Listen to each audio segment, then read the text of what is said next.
My son pushed me off the boat into the cold ocean, shouting, "Say hello to the sharks," and swam away, leaving me 10 miles from shore. He thought he had destroyed me, but I survived.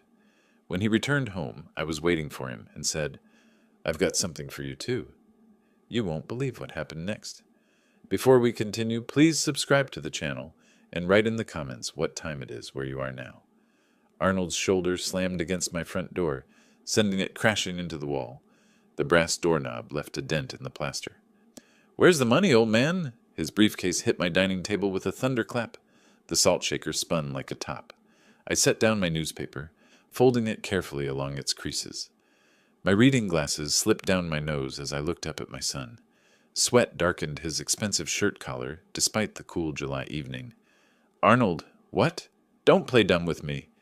He paced between my kitchen and living room, his leather shoes squeaking against the hardwood. "I know about the insurance policy. I know about the savings account.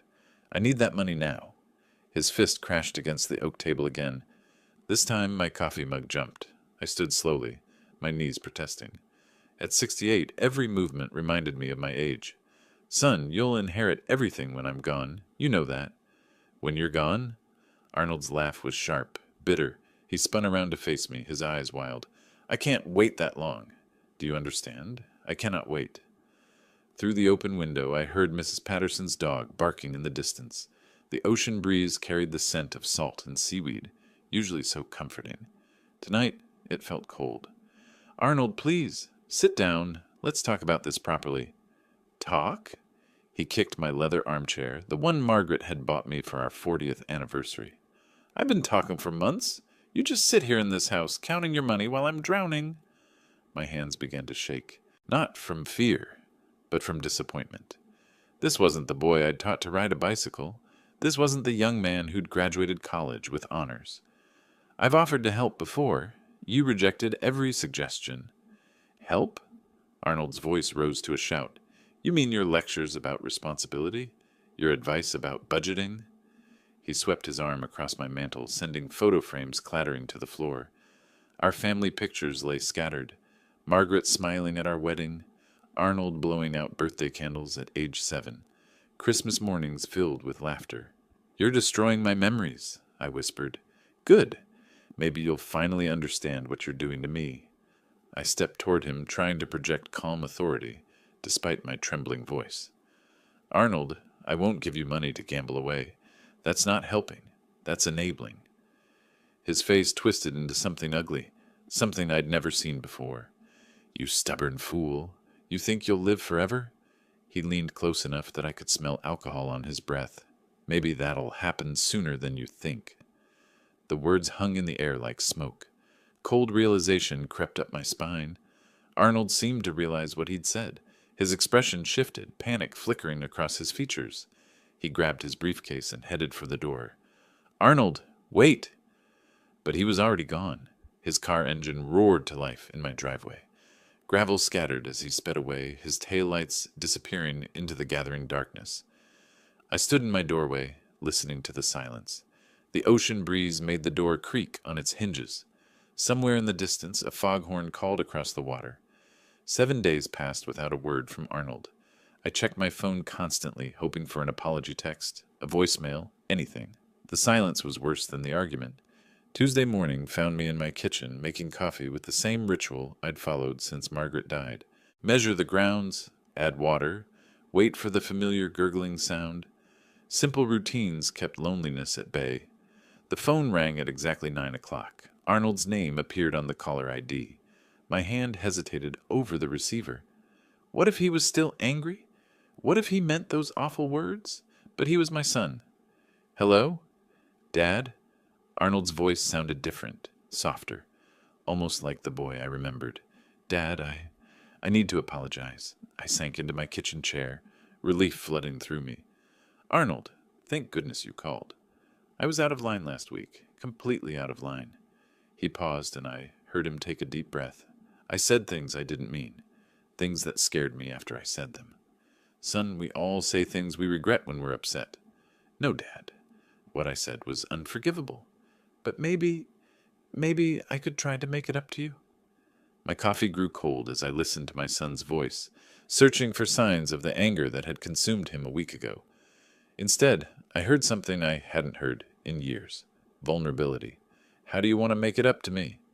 Remember when I was a kid? How we used to go fishing every summer? You taught me to cast, to be patient, to appreciate the quiet. A smile tugged at my lips. I did remember. 8-year-old Arnold squealing with delight when he caught his first bluegill at Monterey Lake. Margaret packing us sandwiches and reminding me to be patient with his constant questions. Those were good times, I said softly. Maybe we could go fishing tomorrow, like the old days? I know it's short notice, but I thought maybe the ocean this time. You always said you wanted to try deep-sea fishing. Something flickered in my chest. Not quite doubt, but awareness. Arnold had never enjoyed fishing as an adult.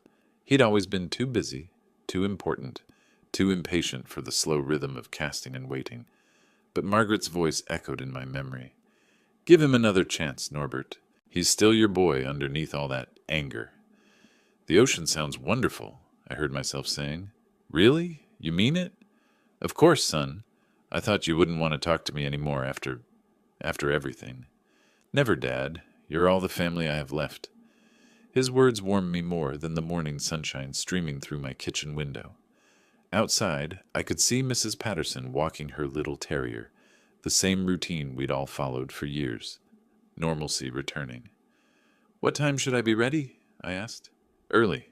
Dawn, if you can manage it. The fish bite better in the morning, and we'll need to go pretty far out to find the good spots. How far out? 10, maybe 15 miles, where the big fish live.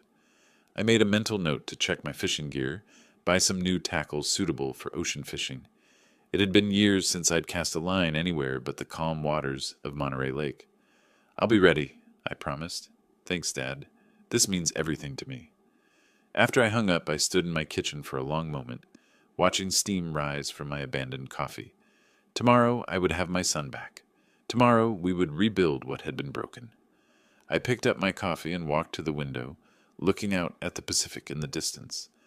Somewhere out there, fish were waiting. The bell above the door chimed as I entered Bay Tackle Shop, filling my lungs with the familiar mixture of rubber boots, salt-cured bait, and possibility. Charlie Mendez looked up from organizing lures behind the counter. Norbert, haven't seen you in a while. Going after those lake trout again? Actually, Charlie, I need something different today. I pulled out the list I'd scribbled during breakfast. Ocean fishing, deep water. Charlie's weathered face creased with surprise. Ocean? That's a change for you. Special occasion. Fishing with my son tomorrow. He wants to try the big waters. Well, let's get you set up, right? Charlie emerged from behind the counter, leading me toward the rod displays. For ocean work, you'll want something with backbone. This spinning rod here, medium heavy action, 8 feet. Perfect for rockfish, lingcod, maybe even halibut if you're lucky. I tested the weight, feeling the rod's flex. It was heavier than my lake gear, more serious. This feels good. You'll need stronger line too. 20-pound test minimum. Ocean fish fight harder than anything you'll find in fresh water. Charlie spooled new line onto my reel with practiced efficiency. Where are you heading out from? Arnold mentioned going pretty far out. 10 or 15 miles. Charlie paused in his work. That's serious water, Norbert. You taking your own boat? Arnold's handling the arrangements. Make sure you've got safety gear. Radio, flares, life jackets. Ocean doesn't forgive mistakes like a lake does. I nodded, though Arnold hadn't mentioned safety equipment. He'd always been confident about these things, even as a child. Maybe too confident. Now let me grab you some circle hooks. They're better for ocean fishing, less likely to gut hook the fish. Charlie selected packages from his display. And you'll want bait. Sardines work well, but I've got some artificial lures that might interest you. 30 minutes later, I walked to my car with a bag full of new gear and a lighter wallet. The afternoon sun warmed my shoulders as I drove home, already imagining tomorrow's adventure. My phone rang as I was organizing my tackle box. Dad, just wanted to confirm everything for tomorrow. I'm all set, Arnold. Just got back from Charlie's shop with some ocean tackle. Perfect. And you're okay with going pretty far out? I know you're used to staying close to shore. Something in his voice made me pause. an urgency that didn't quite fit the casual conversation. How far are we talking? Far enough to find the really good fish. Trust me, Dad, you'll love it out there. Just the two of us, middle of the ocean, nothing but water for miles. Sounds peaceful. It will be. Totally isolated, just us. After we hung up, I stood in my kitchen making sandwiches for tomorrow's trip. Ham and cheese, the way Margaret used to pack them. I filled my thermos with coffee, checked the weather app one more time. Perfect conditions. Light winds, calm seas, visibility excellent. I laid out my clothes for tomorrow. Old jeans, warm jacket, my lucky fishing hat. The same hat I'd worn when Arnold caught his first fish 25 years ago. That night, I set my alarm for 5:30, though I knew I'd wake up earlier from excitement. As I turned off my bedside lamp, I looked out my window toward the ocean. Tomorrow, Arnold and I would be out there together, rebuilding what we'd lost. The moon cast a silver path across the water, stretching toward the horizon. Miles and miles of open ocean waiting for us. Arnold's pickup truck idled in my driveway at exactly 7 o'clock, engine running, exhaust visible in the morning fog. I triple-checked my front door lock, then walked to the passenger side with my tackle box and thermos. "Morning, Dad." Arnold's smile seemed genuine, but his fingers drummed against the steering wheel. "Ready for our adventure?" "Been looking forward to it all night." I climbed into the cab, setting my coffee between us. The radio played oldies, Buddy Holly crooning about true love. How fitting for a father-son reconciliation. Arnold pulled out of the driveway faster than necessary, tires spinning slightly on the damp pavement. Beautiful morning for fishing. Where exactly are we headed? I fastened my seatbelt as Arnold accelerated toward Highway 1. Lake Monterey's the other direction. Change of plans. Arnold's knuckles whitened on the steering wheel. There's bigger fish in the ocean, Dad. You like challenges. Something cold settled in my stomach. I don't know, Arnold. The ocean can be dangerous. Trust me. His laugh sounded forced. When have I ever steered you wrong? The question hung between us like morning mist. I could think of several occasions, but today was about reconciliation, not recriminations. Highway 1 stretched ahead, curving along the coastline. Arnold drove aggressively, passing slower cars on blind curves, accelerating through yellow lights. My coffee sloshed in its thermos with each sharp turn. Slow down a bit, son. We've got plenty of time. Actually, we don't. Tide timing is crucial for ocean fishing. Arnold checked his rearview mirror for the third time in 5 minutes. Peak feeding happens during specific windows. I watched familiar landmarks disappear behind us. The suburban streets of Monterey gave way to redwood forests, then rocky coastline. Other cars became scarcer as we drove south toward Big Sur. This is quite far from home, I observed, trying to keep concern from my voice. That's the point. No crowds, no competition, just us and the fish. Arnold's smile never reached his eyes. You'll love it out there, Dad. Totally isolated. Just the two of us, surrounded by nothing but water for miles. His words should have sounded peaceful. Instead, they made my chest tighten. Margaret's voice echoed in my memory. Give him another chance, Norbert. He's still your boy. But looking at Arnold's profile, jaw clenched, eyes fixed ahead with laser focus, I wondered if my boy was still in there somewhere. The ocean stretched endlessly to our right, morning sun burning off the fog to reveal whitecaps dancing on deep blue water. Beautiful but unforgiving. I'd fished these waters once before, years ago, and remembered the vast emptiness that surrounded you, once land disappeared from view. How far out are we planning to go? Far enough to reach the point of no return? Arnold's choice of words sent another chill through me. The really good fish stay in deep water, away from everything. 20 minutes later, Arnold pulled into a small marina parking lot. Seagulls wheeled overhead, their cries mixing with the sound of waves against wooden docks. A few other fishing boats bobbed in their slips, but most were empty. Arnold turned off the engine. In the sudden silence, I could hear my own heartbeat mixing with the rhythmic slap of water against hulls. Seagulls shrieked overhead as I stepped out of Arnold's truck, my legs stiff from the drive.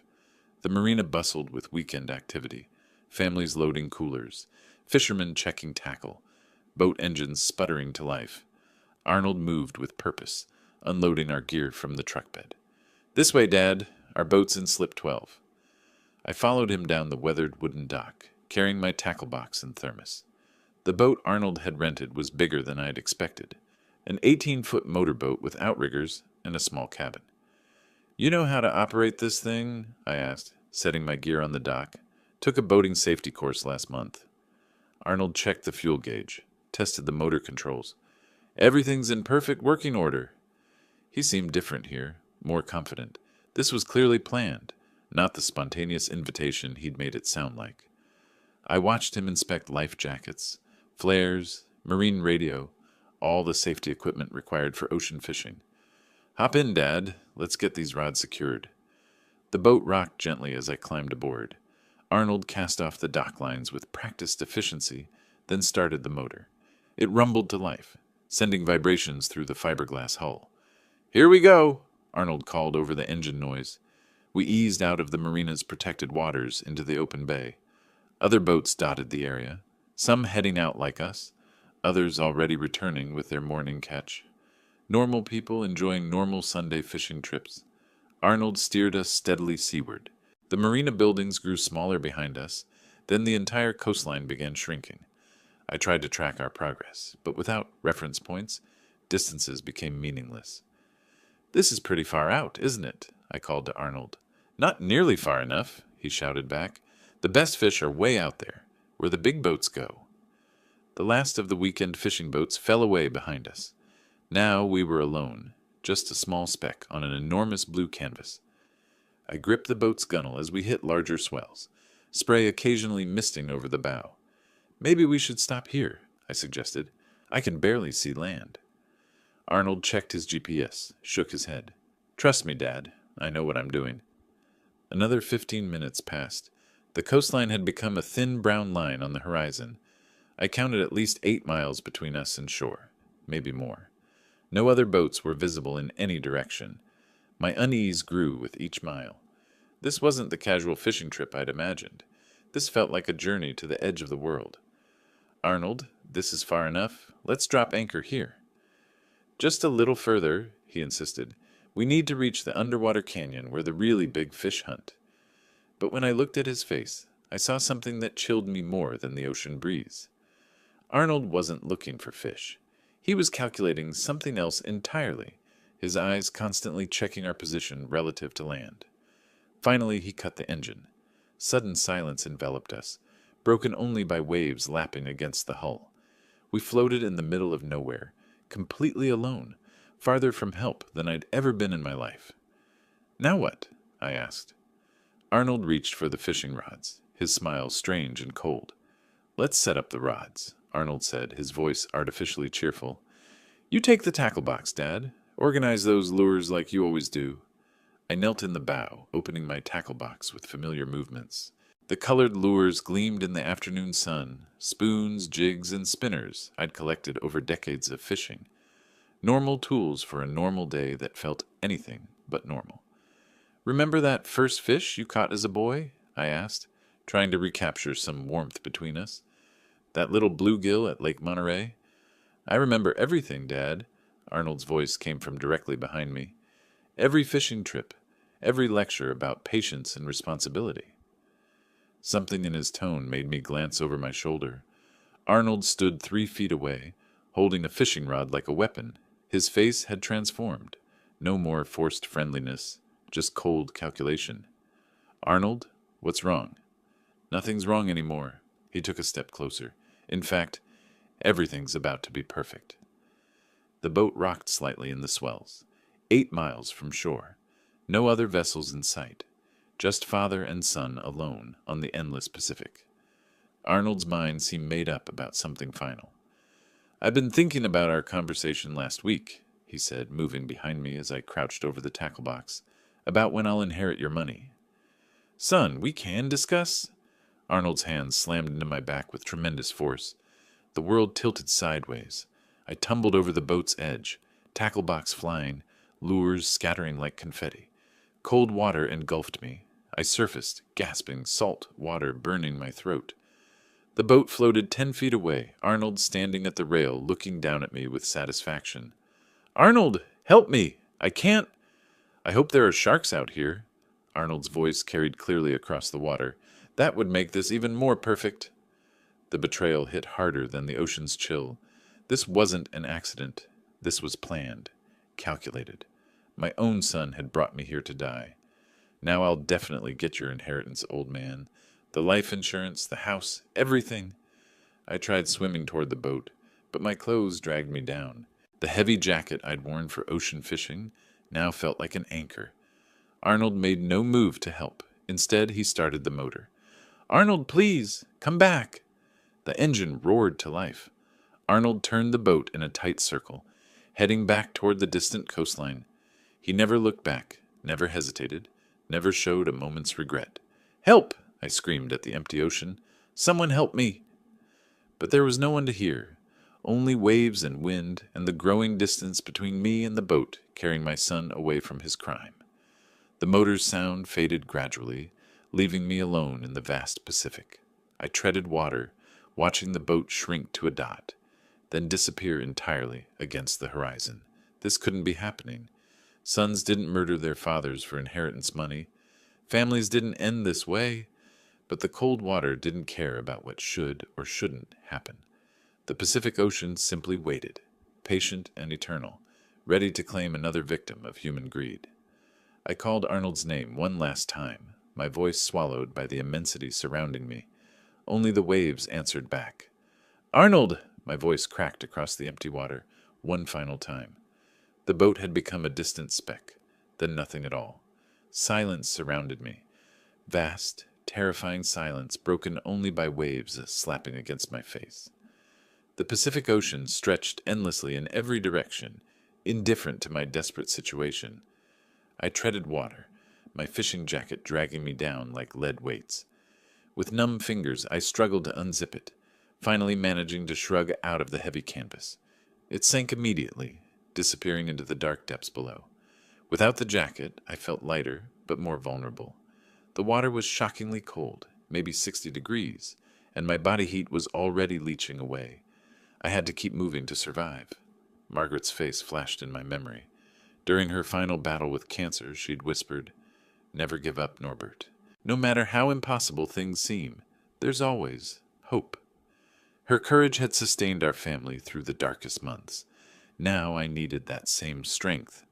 My legs began cramping from the constant kicking motion. I switched to floating on my back, conserving energy while scanning the horizon for any sign of rescue. Nothing, just endless blue water meeting blue sky. The sun hung lower now, casting different shadows on the waves. How long had I been out here? An hour? 2? Time moved strangely when you were fighting for your life. Someone will come, I whispered to the waves. Someone has to come. But doubt crept in like the cold seeping through my clothes. Arnold had chosen this location carefully, far from shipping lanes, far from other fishermen. He'd planned this perfectly. My son had calculated my death. The betrayal cut deeper than the ocean's chill. I'd raised him, taught him to fish, helped him with homework, attended his graduation, and he'd repaid that love by trying to murder me for money. I won't give you the satisfaction, I said aloud, my voice stronger now. I'm going to live, Arnold, and I'm going to see justice done. Margaret's memory gave me renewed strength. She'd fought impossible odds and never complained, never surrendered hope. I could do the same. I resumed treading water, moving my arms and legs rhythmically to maintain circulation. The Pacific might be vast and cold, but I was still alive, still fighting. In the distance, seabirds wheeled and cried, but they offered no help. The sound of waves against distant rocks carried on the breeze. California's coastline, so far away it might as well have been another planet. But I kept moving, kept hoping. Margaret wouldn't forgive me if I gave up now, and somewhere out there, my grandchildren needed their grandfather to come home. A speck appeared on the horizon, dark against the orange sky. I squinted, willing it to be real, not just a hallucination born from desperation. The speck grew larger. Music drifted across the water, faint but unmistakable. Electronic music pulsed across the water, growing stronger as the vessel approached. A massive yacht, easily 100 feet long, cut through the swells with elegant power. Party lights twinkled along its rails, and I could see people moving on multiple decks, "Help!" I screamed, waving my arms frantically above my head. "Help me!" The yacht maintained its course, music masking my desperate cries. Panic seized my chest. They were going to pass right by without seeing me. "Please!" I shouted until my throat burned. "I'm here. Right here." A woman in an elegant cocktail dress stepped to the yacht's railing, champagne glass in hand. She looked out over the water, scanning the sunset. Her gaze swept past me, then snapped back. "Oh my goodness!" she gasped, dropping her glass. "There's someone in the water!" Suddenly the yacht erupted in activity. The music cut off abruptly. People rushed to the railings, pointing in my direction. Crew members appeared with life rings and emergency equipment. "Throw the life ring!" someone shouted. An orange ring sailed through the air, landing 10 feet away. I swam toward it with the last of my strength, grabbing the rope with numb fingers that barely functioned. "Hold on, we're coming to get you." A small rescue boat lowered from the yacht's side. 2 crew members in uniforms piloted it toward me, their faces grim with professional concern. "Sir, can you hear me?" one called as they approached. "You're safe now. We've got you." Strong hands pulled me from the water into the rescue boat. I collapsed onto the deck, shivering uncontrollably, water streaming from my clothes. Everything hurt, my muscles, my lungs, my heart. "Get him aboard immediately," ordered a voice with clear authority. "Medical attention, blankets, and hot coffee. Now." They transferred me to the yacht's main deck, where concerned faces surrounded me. Someone wrapped thick blankets around my shoulders, while another pressed a warm mug into my shaking hands. The yacht's deck felt like solid ground after hours in the water. Real, stable, safe. I looked up at the ring of people, well-dressed party guests who'd abandoned their celebration to help a stranger. "Sir, what happened to you?" asked a distinguished man with silver hair. "How did you end up out there?" Behind him, I glimpsed a helicopter sitting on the yacht's landing pad. This wasn't just any pleasure craft. This was serious money, serious resources. My voice came out as a croak. "My son, he tried to—" "Easy there," said a uniformed captain with weathered features. "Take your time. You're safe now." The yacht's interior beckoned, warm, dry, civilized. As they helped me toward the cabin, I caught fragments of shocked conversation from the guests. "Incredible that he survived." "How long was he out there?" "Look at the poor man's condition." Someone was asking what happened to me, but I could barely form words yet. My rescue was real, but the nightmare was far from over. The truth would have to come out. Hot coffee burned my throat, but the warmth spread through my chest like liquid salvation. I sat in the yacht's luxurious main salon, surrounded by concerned faces that had transformed from party guests to rescue team in minutes. "Take your time," said the silver-haired man who'd taken charge. "I'm Senator Judson Blackwell. This is my yacht, and you're completely safe here." A senator. No wonder the yacht screamed wealth and power. I set down my mug with trembling hands, looking around at the expectant faces. These people deserved the truth. "My name is Norbert Hayes," I began, my voice still hoarse from hours of calling for help. "I was on a fishing trip with my son today." "Where's your son now?" asked Captain Thorne, consulting a nautical chart. "Is he still out there?" The words came harder than I'd expected. "He pushed me overboard and left me to die." Gasps echoed through the salon. Several women covered their mouths in shock. The senator's expression darkened immediately. "Your own son tried to murder you?" Judson's voice carried the authority of someone accustomed to dealing with serious crimes.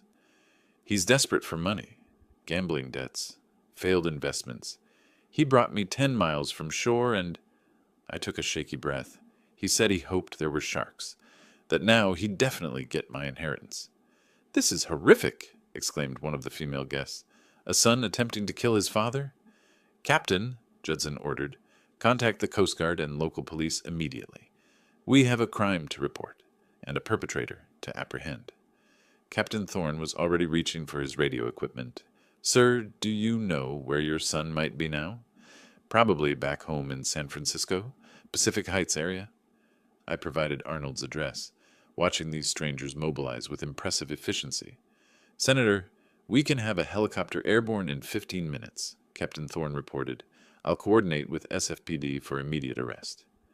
Judson turned back to me, his political instincts fully engaged.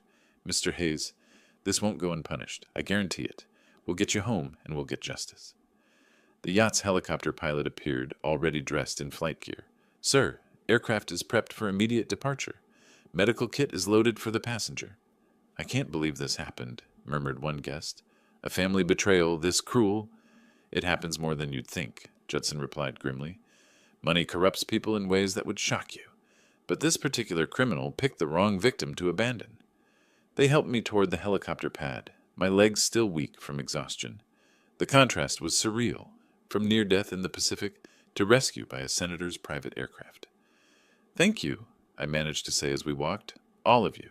You saved my life. Arnold Hayes will spend the next 20 years regretting his choices, Judson declared.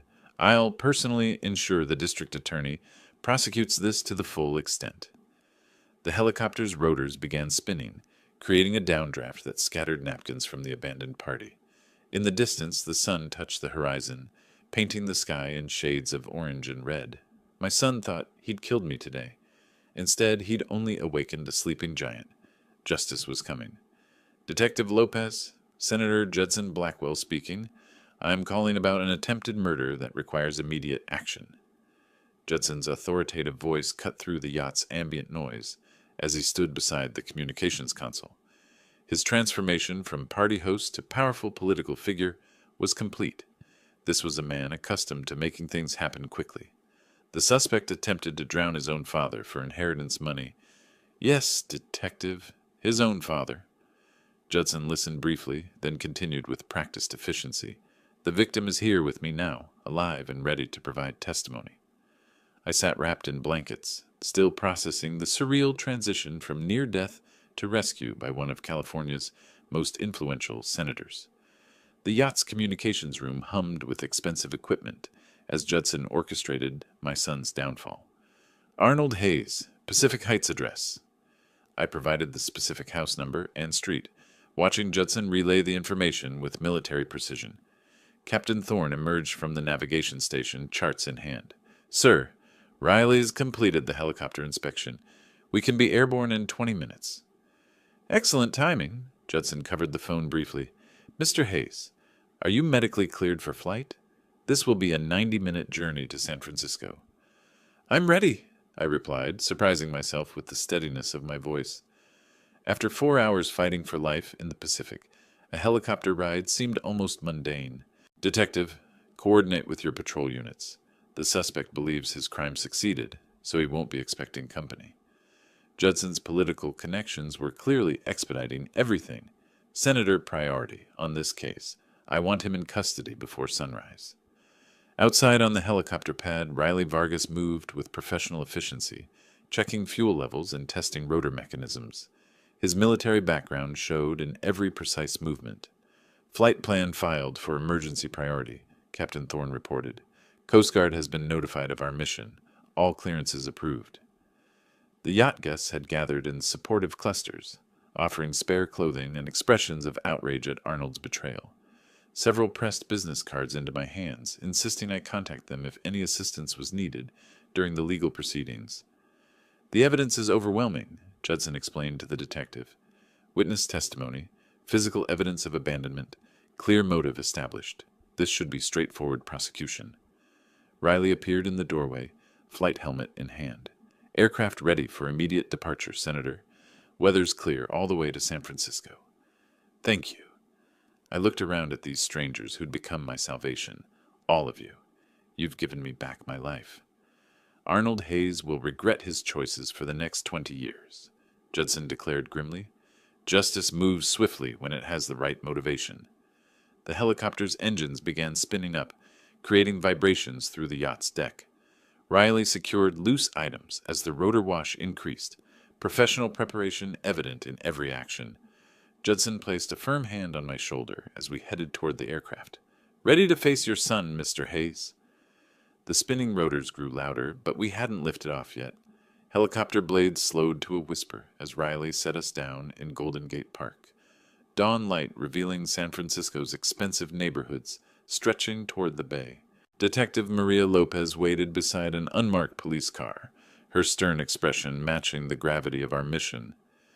Mr. Hayes, "I'm sorry about what your son put you through," she said, shaking my hand with professional sympathy. "We have units positioned around his house. He returned home 30 minutes ago." Through the morning mist, I could see Arnold's BMW parked in his driveway 3 blocks away. The expensive Pacific Heights home looked peaceful, normal, a perfect facade hiding the monster who lived inside.